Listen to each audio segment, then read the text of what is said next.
5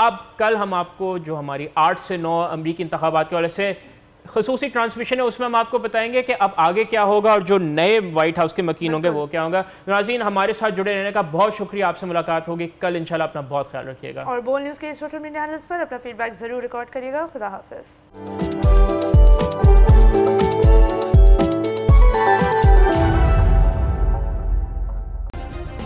subscribe کریں اور بیل دبائیں تاکہ کوئی خبر رہ نہ جائے.